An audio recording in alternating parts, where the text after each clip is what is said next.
नचिकेता ने यमराज जी से कहा कि मरने के बाद आदमी कहाँ जाता है। यमराज जी ने कहा सुनो कहाँ जाता है, मैं आपको सुनाता हूँ। जब आदमी मरता है तो उसकी प्राणवायु निकलती है, आत्मा निकलती है और सूक्ष्म शरीर में प्रवेश कर जाती है। सूक्ष्म शरीर कौन? हमारे शरीर, हमारे 3 शरीर होते हैं। एक ये बैठा है, इसे स्थूल शरीर कहते हैं। एक शरीर और होता है जिस शरीर से आप लोग सपना देखते हैं। आपका शरीर तो आपके घर में होता है पलंग में, पर सपना देखने के लिए आप कहीं हरिद्वार में होते हैं, कहीं जगन्नाथ जी होते हैं सपने में, तो वहां भी आपका एक शरीर होता है जिससे आप दौड़ रहे हैं, खा रहे हैं, हंस रहे हैं, तो वह भी तो एक शरीर है। तो एक तो बिस्तर पर सोया है और एक सपना देख रहा है, और आप कहते भी आज मैंने सपने में जगन्नाथ जी को देखा, बिहारी जी को देखा। मतलब ये कौन है? ये आपका सूक्ष्म शरीर है। एक शरीर और है कारण शरीर।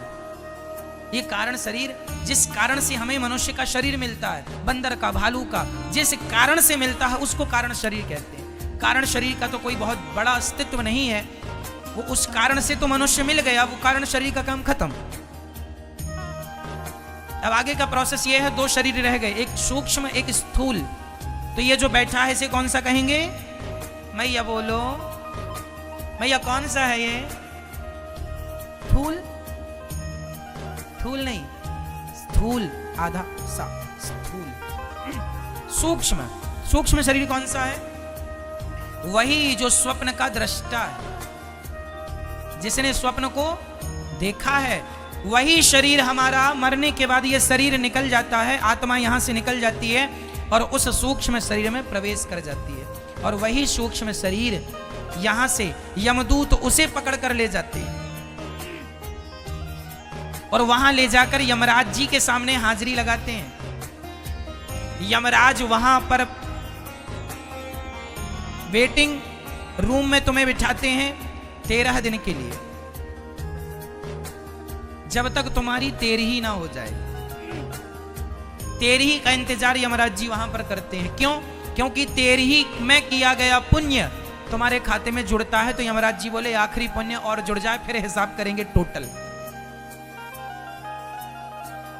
तो फिर आप लोग जो 13वीं में ब्राह्मणों को खिलाते पिलाते हैं ना, समाज को, गांव को, वो सबको खिलाने पे उस आदमी के नाम से खिलाया, उस महिला के नाम से, उस जीव के नाम से खिलाया, वो पुण्य उसको मिलता है।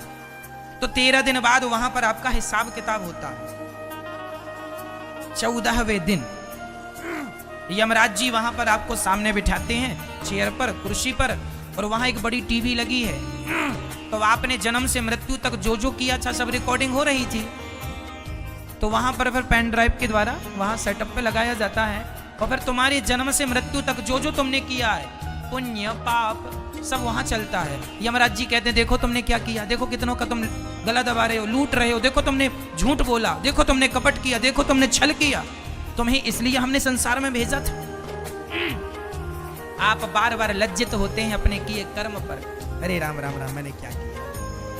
आप जब बार बार झूठ बोलते हैं, यहाँ तो बड़ा मजा आ रहा है, झूठ बोलो, झूठ बोलो, खूब पैसा कमाओ, कैसे भी कमाओ, गला दबा दो, मार डालो, कुछ भी करके लोग पैसा कमा रहे हैं। लेकिन वो ये भूल रहे हैं कि इसका हिसाब देना पड़ेगा।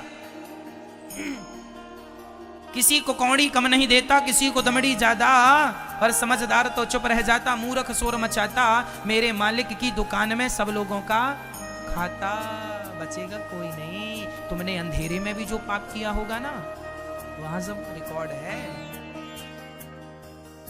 पूरी रिकॉर्डिंग है वहां।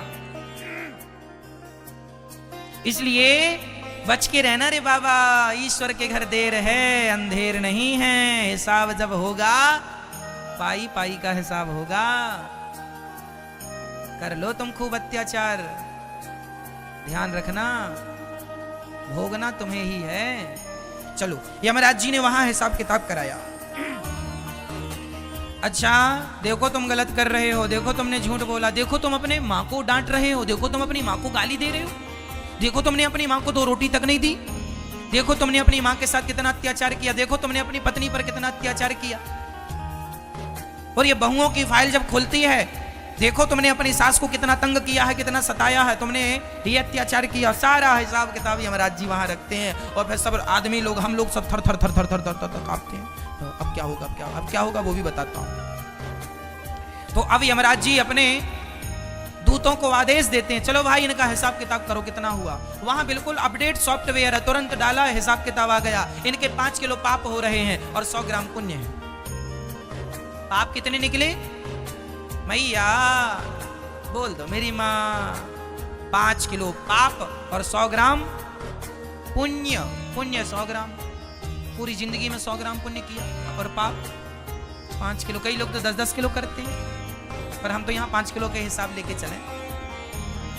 देखो हम तो समझाने के लिए लेके चल रहे हैं 100 ग्राम और 5 किलो। किसी के 20 किलो भी पाप होते हैं और किसी के केवल 2 ग्राम पुण्य होते हैं, और किसी के पुण्य ज्यादा है। पर सबका अपना अपना हिसाब किताब है। भगवान जाने आप लोगों का कितना निकलेगा।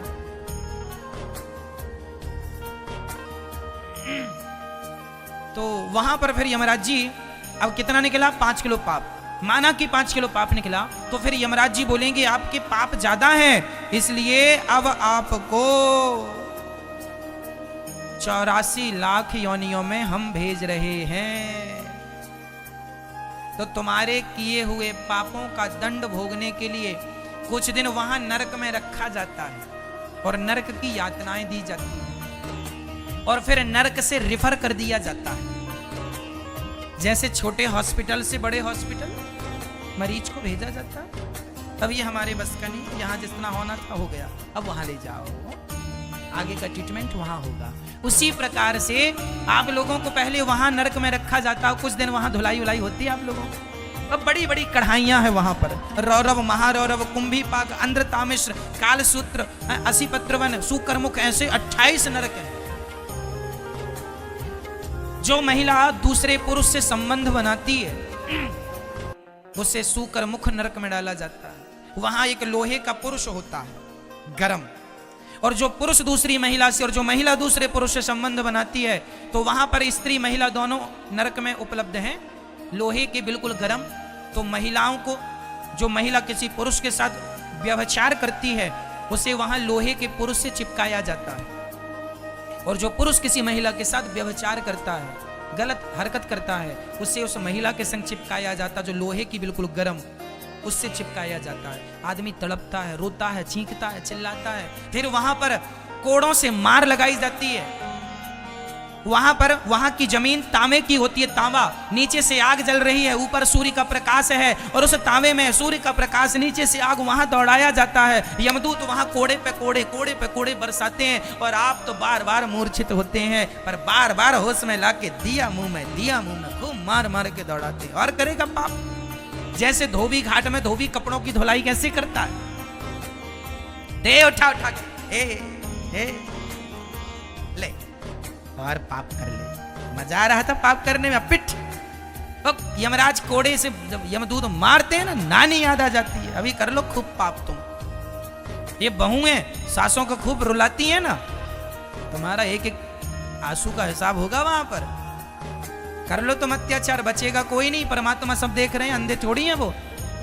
लाख आंख से देख रहा है तुझे देखने वाला, सच की खेती कर ले चतुर नर, समय गुजरता जाता मेरे मालिक की दुकान में सब लोगों का खाता।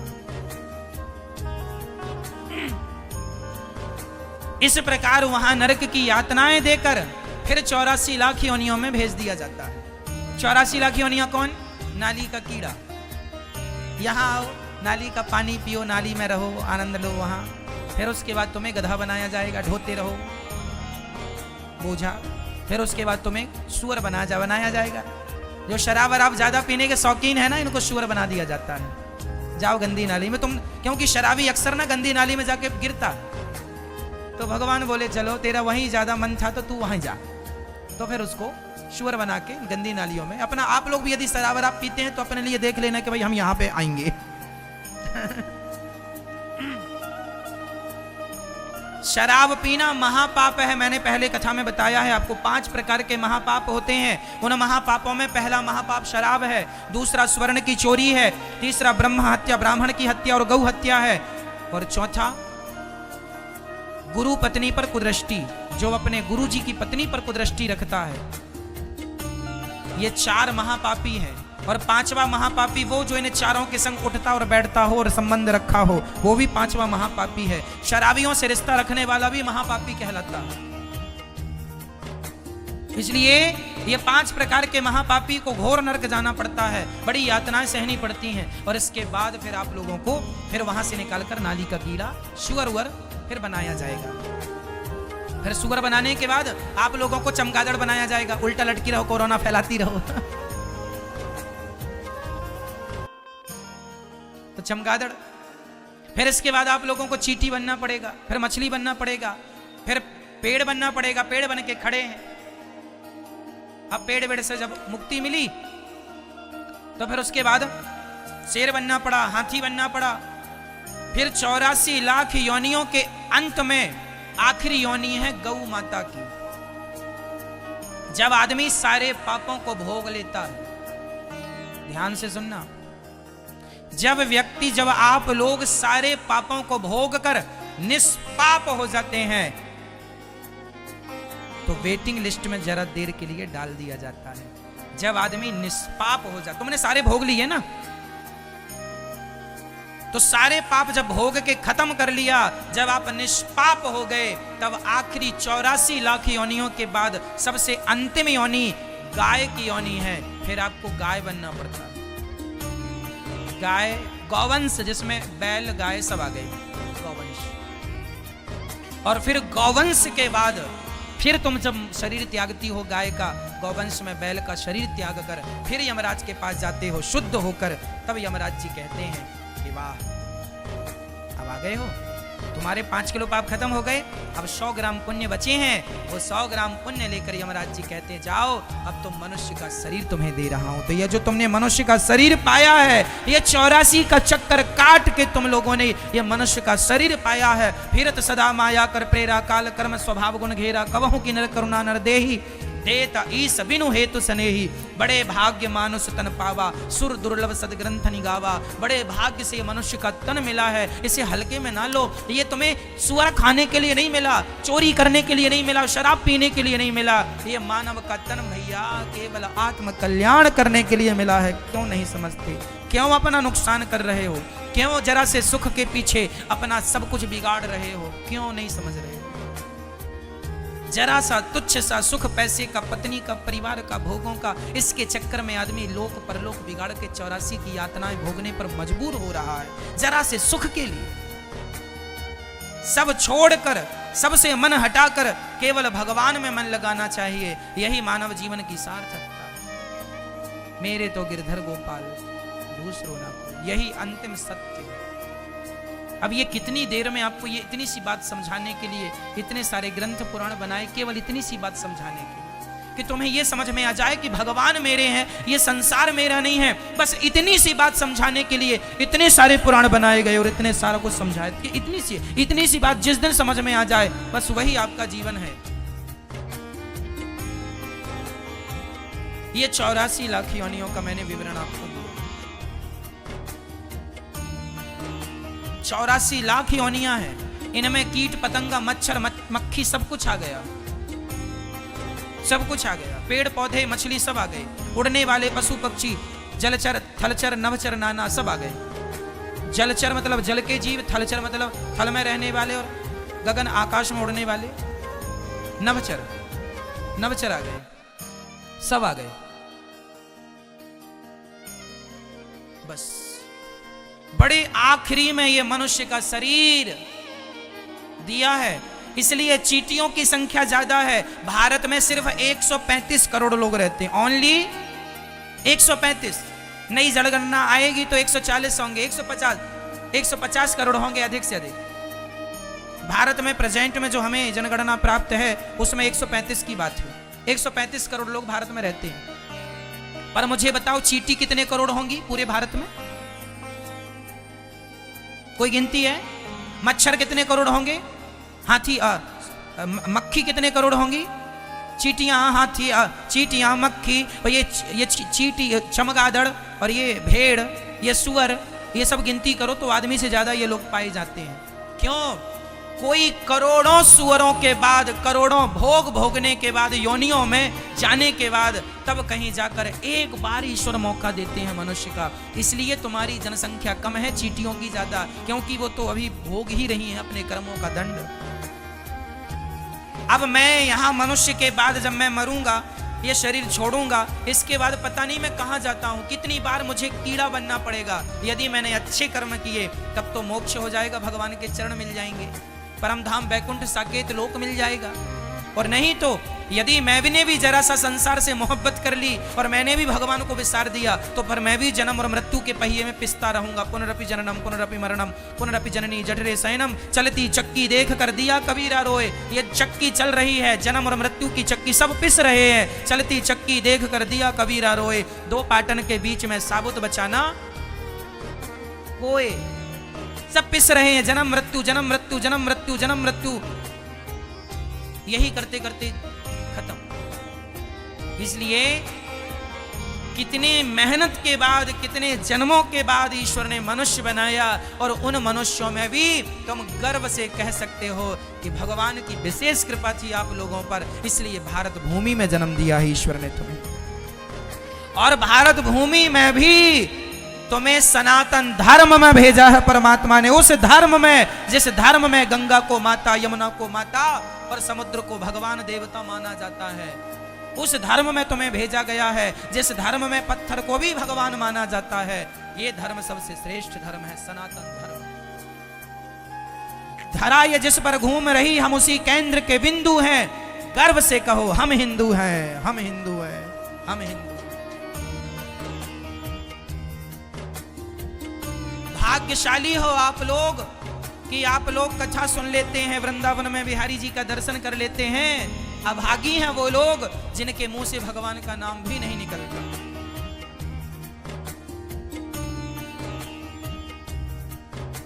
तुमको लगता है अमेरिका वाले ज्यादा भाग्यशाली हैं? ना जी, पैसे अलग विषय है मेरी माँ, आध्यात्म अलग विषय है।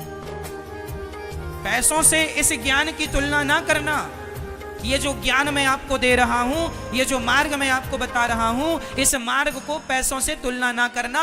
मीराबाई के पास क्या पैसों की कमी थी, लेकिन मीराबाई ने जिनके खजाने सोने के थे, उन खजानों को छोड़ करके दुनिया से नाता तोड़कर गिरधर से नाता जोड़ लिया। यदि पैसों की बात करेंगे तो ये आध्यात्म जगत पैसों से मैच नहीं करेगा। यहां त्याग चाहिए, आसक्ति मुक्त आदमी चाहिए। मीराबाई ने क्या उसके पास, अरे राजा की बेटी थी मीरा, और राजा की बहू थी, राणा की बहू थी, कोई कमी नहीं थी उनके घर पैसों की, लेकिन सबसे नाता तोड़कर गिरधर से नाता जोड़ लिया। चांदी की दीवार को तोड़ा, मीरा ने घर छोड़ दिया, है ना। वो परमात्मा से संबंध बनाने के लिए, परमात्मा से रिश्ता बनाने के लिए, परमात्मा को पाने के लिए चांदी और सोने की दीवार को तोड़ दिया। अब आप कहें कि महाराज अमेरिका तो पैसे वाला है, तो पैसे से इस आध्यात्म की तुलना ना करना। ये जो सुख है, आध्यात्म का सुख है, इस सुख के सामने तो पैसे वाले हाथ जोड़े खड़े हैं। आपको बता दूं, हमारे देश में बड़े बड़े साधु संत हुए हैं। नीम करोरी जी महाराज जी का नाम सुना होगा, स्वामी देवरहा बाबा जी का नाम सुना होगा, क्यों? स्वामी श्री कृपात्री जी का नाम सुना होगा। ऐसे महापुरुषों के सामने पैसे वाले हाथ जोड़कर खड़े रहते हैं। पैसों की कोई गिनती नहीं है आत्मज्ञान के आगे। किसके आगे?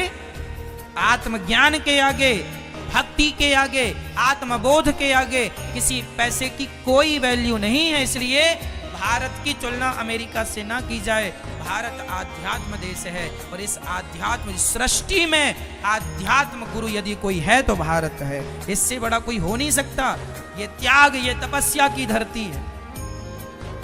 भोगी बनना है तो अमेरिका का रुख कर लो, पर योगी बनना है और जीव मात्र को कल्याण चाहिए तो फिर भारत की धरती में रहकर त्याग तपस्या से परमात्मा का चिंतन करो। इसी से तुम्हारा लोक परलोक सवरेगा। ये तो कबीरदास की धरती है। कबीरदास जैसे महापुरुषों के आगे बड़े बड़े पैसे वाले घुटने टेकते थे। नहीं सुना रैदास जी का नाम? रैदास जी के आगे बड़े बड़े राजा आते थे। उनका जो कठौता था ना, उसमें कहावत निकली कि मन चंगा तो कठौती में गंगा। ये रैदास भक्त, वो रैदास भक्त जो जूता सिलते थे और परमात्मा का चिंतन करते थे। जूता सिलने वाले रैदास के घर ना बड़े बड़े राजा माथा टेकने आते थे। रैदास जी की चौखट में बड़े बड़े राजा, बड़े बड़े महाराजा माथा रगड़ते थे कि रैदास जी एक कृपा की दृष्टि कर दो तो हमारा कल्याण हो जाए। ऐसे रैदास जी ये आध्यात्म जगत के हमारे संत हुए हैं जिनके आगे पैसों की कोई वैल्यू। इसलिए आध्यात्म की तुलना धन से ना की जाए। यदि तुम धन वाली बात करते हो तो फिर धन में उलझे रहो। मैं ये नहीं कहता कि धन नहीं कमाना, धन कमाना है, काम धन से करना है, पर धन में आसक्ति नहीं रखना। आसक्ति केवल भगवान से हो, मन भगवान में लगे, पैसों में मन ना लग जाए। मैं यहां बार बार सचेत कर रहा हूं आपको, ठीक है? इसलिए इस विषय को समझ लो। तो नरक जाने से बच गए, तो यदि आप लोग नरक जाने से बच गए तो समझ लो आपका मानव शरीर सफल हो गया। और यदि नरक चले गए तो आपका मनुष्य बनना व्यर्थ हो गया। फिर 84 का चक्कर, 10वीं फेल हो गए तो फिर पाठ 1 लेसन 1, फिर वही पुस्तक पढ़ो, फिर वही 84 का चक्र, पुनरपि जननम पुनरपि। इसलिए भज गोविंदम गोविंदम भज मूढ़ मते। यदि 84 के चक्कर से बचना है तो केवल भगवान कृष्ण का चिंतन करो, श्रीमन नारायण का चिंतन करो, श्री सीताराम का चिंतन करो। इसी से हम सबका उद्धार है, हम सबका कल्याण है। समझ में आ रहा है?